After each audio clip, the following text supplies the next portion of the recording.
Hello दोस्तों, welcome to the my YouTube channel study girl Shruti. स्वागत है आप सभी का मेरे इस नए वीडियो में। देखिए, मैं आज आप लोग को कक्षा 10 का 20 महत्वपूर्ण बहुविकल्पीय प्रश्न लेकर आई हूँ, जो कि विज्ञान का है यूपी बोर्ड एग्जाम के लिए। ये जितने भी 20 महत्वपूर्ण विकल्पीय प्रश्न है, ये 2025 में पूरा एकदम आएंगे, इसलिए वेरी वेरी इंपॉर्टेंट है। आप लोग इसको पढ़ के जरूर जाएंगे। देखिए, जो कि पहला है आपका क्या क्वेश्चन, आहार नाल के पेशीय संकुचन को कहते हैं। बोला, जो आहार नाल के पेशीय संकुचन को क्या कहते हैं। ऑप्शन पहला है पाचन, दूसरा ऑप्शन है क्रमाकुंचन, तीसरा ऑप्शन है परिसंचरण और चौथा ऑप्शन है अवशोषण। इसमें राइट आंसर है आपका क्या, क्रमानुकुंचन। यानी कि जो आहार नल के पेशीय संकुचन को क्या कहते हैं हम लोग, क्रमानुकुंचन कहते हैं। ऑप्शन नंबर बी आपका है राइट आंसर। नेक्स्ट क्वेश्चन है क्वेश्चन नंबर दूसरा। क्वेश्चन नंबर दूसरा बोल रहा है, मनुष्य में लार ग्रंथियों की संख्या होती है। जो मनुष्य में लार ग्रंथियों की संख्या होती है वो कितनी होती है। ऑप्शन पहला 2 जोड़ी, तीसरा ऑप्शन है 3 जोड़ी, तीसरा ऑप्शन है 4 जोड़ी और चौथा ऑप्शन है क्या, 5 जोड़ी। जो मनुष्य में लार ग्रंथियों की संख्या होती है वो 3 जोड़ी होती है। ऑप्शन नंबर बी आपका है राइट आंसर। नेक्स्ट क्वेश्चन है क्वेश्चन नंबर तीसरा। क्वेश्चन नंबर तीसरा बोल रहा है,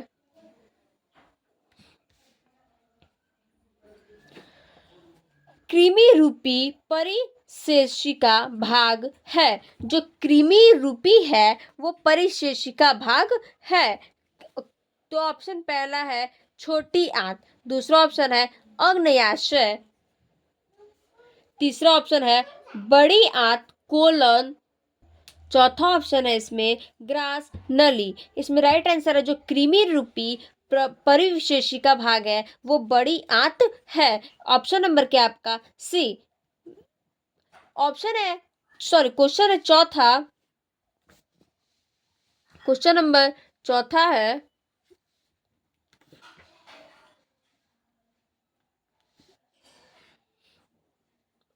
ग्रास नली द्वार पर लटकी हुई पत्ती के समान कार्टिलेजी रचना कहलाती है। जो ग्रास नली द्वार पर लटकी हुई जो पत्ती के समान कार्टिलेजी रचना होती है वो क्या कहलाती है।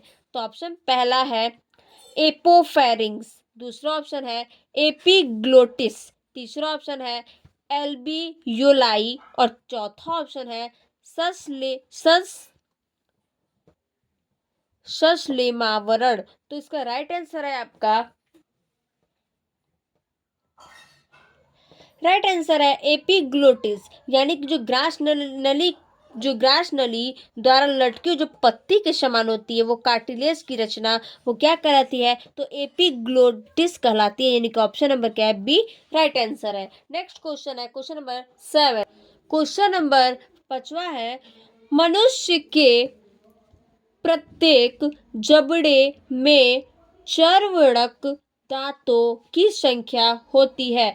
बोले, जो मनुष्य के प्रत्येक जो जबड़े होते हैं उसमें कितनी दांती होती है, यानी कितनी संख्या होती है दांतों की।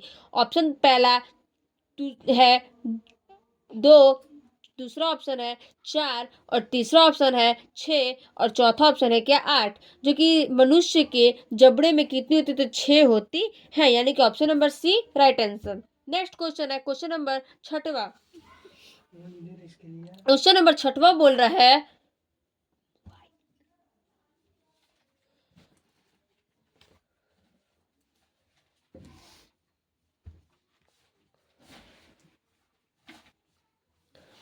किण्वन के संबंध में निम्न में। क्वेश्चन नंबर 6 है, किण्वन के संबंध में निम्न में से कौन सा कथन सत्य नहीं है। बोल रहा जो 4 ऑप्शन है उसमें से किण्वन के लिए कौन सा जो कथन है वो सत्य नहीं है। ऑप्शन पहला है यह ऑक्सीजन की अनुपस्थिति में होता है। ऑप्शन दूसरा है यह सामान्यतः ईस्ट में पाया जाता है। ऑप्शन तीसरा है इस प्रक्रम में पायोरुवेट या पायरुविक अम्ल CO2 मतलब कार्बन डाइऑक्साइड तथा एथेनॉल में परिवर्तित होता है। ऑप्शन चौथा है डी ऑप्शन है यह प्रक्रम माइटोकॉन्ड्रिया में पूर्ण होता है। इसका ऑप्शन होगा बोल रहा है जो किण्वन में संबंध तो कौन सा निम्न में से, तो बोल ये चौथा जो माइटोकॉन्ड्रिया होता है वो कथन नहीं हो सत्य नहीं होता है। तो ऑप्शन नंबर डी के आपका राइट आंसर है यह प्रक्रम माइटोकॉन्ड्रिया में पूर्ण होता है। ऑप्शन नंबर डी है क्या राइट ऑप्शन। नेक्स्ट क्वेश्चन है क्वेश्चन नंबर 7।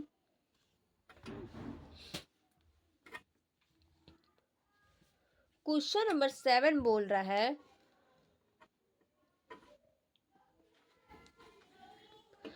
कुपिका वायु कोष्टिका, यानी कुपिका को क्या बोलते हैं वायु कोष्टिका पाई जाती है। जो कुपिका होती है वो किस में पाई जाती है। ऑप्शन पहला यकृत में, दूसरा है फेफड़ों में, तीसरा है अमाशय में और चौथा क्या है जिभ में। जो कि ये कुपिका होती है वो क्या होती है फेफड़ों में पाई जाती है। ऑप्शन नंबर बी क्या आपका राइट ऑप्शन है। नेक्स्ट क्वेश्चन है क्वेश्चन नंबर 8 मतलब क्वेश्चन नंबर 8वां है।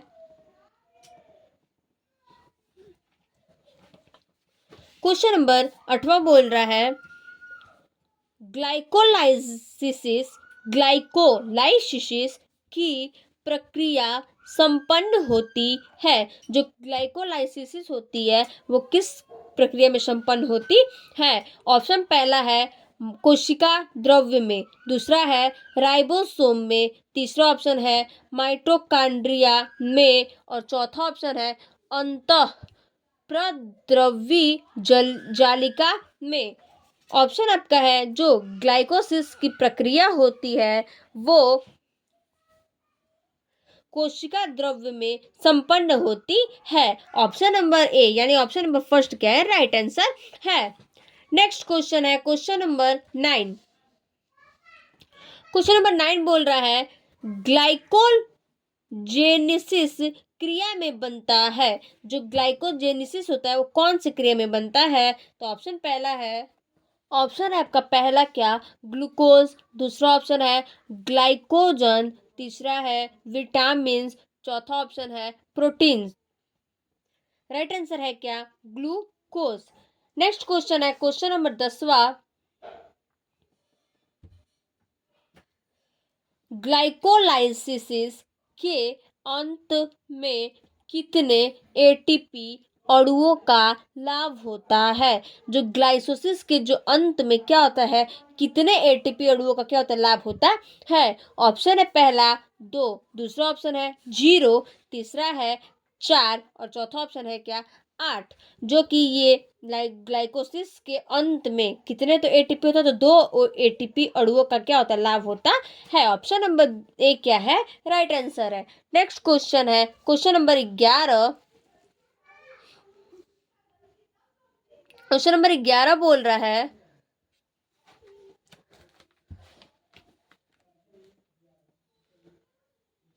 क्वेश्चन नंबर 11 है पादपों में जाइलम का कार्य है।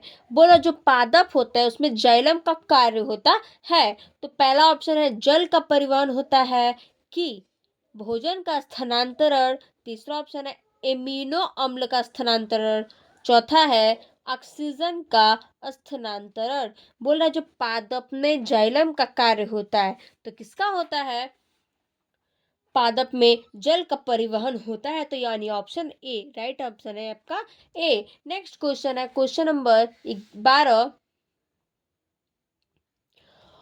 पौधों में जड़ों द्वारा अवशोषित जल एवं खनिज लवणों का परिवहन होता है। जो पौधों में जो जड़ों का क्या होता है, शोषित होता है खनिज लवण, वो किसका परिवहन होता है? तो पहला ऑप्शन है जाइलम द्वारा, दूसरा है फ्लोएम द्वारा, तीसरा ऑप्शन है स्टोमेटा द्वारा और चौथा ऑप्शन है क्या, कैम्बियम द्वारा।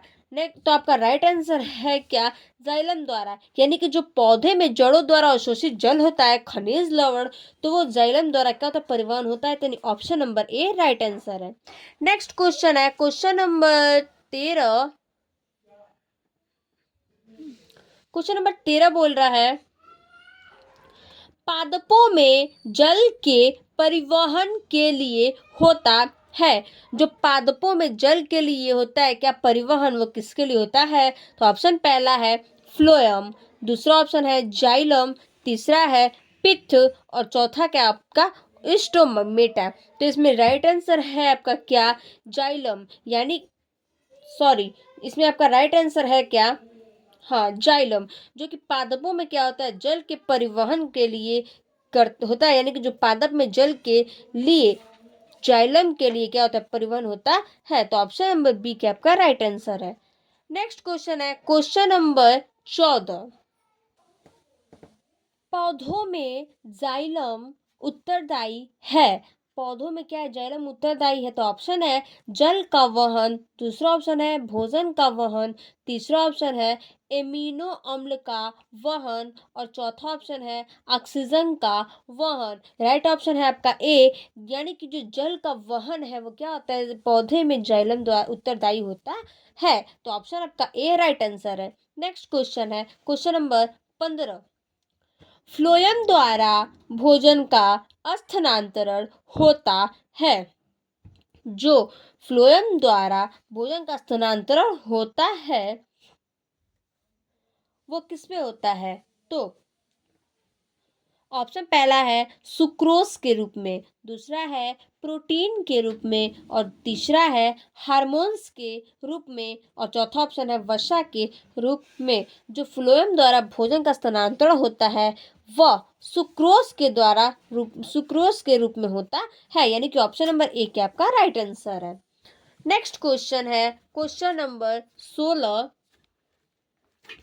क्वेश्चन नंबर 16 बोल रहा है, पौधों के भोजन का स्थानांतरण होता है। जो पौधों में जो भोजन का स्थानांतरण होता है वो कहाँ पे होता है? तो ऑप्शन पहला है जाइलम द्वारा, दूसरा है फ्लोएम द्वारा, तीसरा है कार्टेक्स द्वारा और चौथा है क्या, मज्जा द्वारा। जो कि इसमें राइट आंसर है आपका बी, यानी कि जो पौधे के भोजन का स्थानांतरण होता है वो फ्लोएम द्वारा होता है। बी ऑप्शन क्या आपका राइट ऑप्शन है। नेक्स्ट क्वेश्चन है क्वेश्चन नंबर 17। डिक्सन और जेली, जो डिक्सन और जेली किसके संबंधित है? जो डिक्सन और जो जेली है वो किसके संबंधित है? तो ऑप्शन पहला है आपका क्या, और राहु और ऑप्शन पहला है आपका रसारोहण, दूसरा ऑप्शन है परासरण, तीसरा ऑप्शन है अवशोषण और चौथा ऑप्शन है विसरण। आपका राइट आंसर है क्या, रसारोहण, यानी कि जो डेक्सन और जेली है वो किसके संबंधित है? तो रसारोहण के संबंधित है, यानी कि ऑप्शन नंबर ए क्या आपका राइट आंसर है। नेक्स्ट क्वेश्चन है क्वेश्चन नंबर 18। क्वेश्चन नंबर 18 है, स्वस्थ मनुष्य में सामान्य रक्तदाब होती है। जो स्वस्थ मनुष्य होते हैं उसमें रक्तदाब होती है तो कितना? तो देखिए ऑप्शन ए है 140% 9, दूसरा है 140% 100 और तीसरा ऑप्शन है 140 या फिर 80 और चौथा ऑप्शन है 140% 85, 80% 85। तो इसमें राइट आंसर है आपका 120 से 120 या 80% क्या है, इसमें स्वस्थ मनुष्य में सामान्य रक्तदाब होती है। तो इसमें राइट ऑप्शन है क्या आपका option number C. Next question है क्वेश्चन नंबर 9 है, मानव कि हृदय में कोष्ठों की संख्या होती है। जो मानव के हृदय में जो कोष्ठों की संख्या होती है वह कितनी होती है? ऑप्शन है पहला 4, दूसरा ऑप्शन है 2, तीसरा ऑप्शन है 6 और चौथा ऑप्शन है क्या? 8। इसमें राइट आंसर है आपका ए, यानी बोल रहा है जो मानव के हृदय में कोष्ठक की जो संख्या होती है वो कितनी होती है? तो 4 होती है। ऑप्शन नंबर ए आपका क्या है? राइट आंसर है। नेक्स्ट क्वेश्चन है क्वेश्चन नंबर 20, यानी 20वां क्वेश्चन है, कुछ लास्ट क्वेश्चन बोल रहा है फेफड़ों में शुद्ध रक्त आता है। जो फेफड़ा होता है उसमें शुद्ध रक्त आता है, तो कहाँ से? तो ए है ऑप्शन बाएं आलिंद में, दूसरा ऑप्शन है दाएं आलिंद में, तीसरा ऑप्शन है बाएं निलय में और चौथा ऑप्शन है दाहिने निलय में। राइट आंसर है आपका बाएं आलिंद में, यानी जो फेफड़े में शुद्ध रक्त आता है वो बाएं आलिंद से में आता है। तो आपका ऑप्शन नंबर ए क्या आपका राइट ऑप्शन है। Thank you. चलिए फिर हम लोग देखते हैं अगले वीडियो में।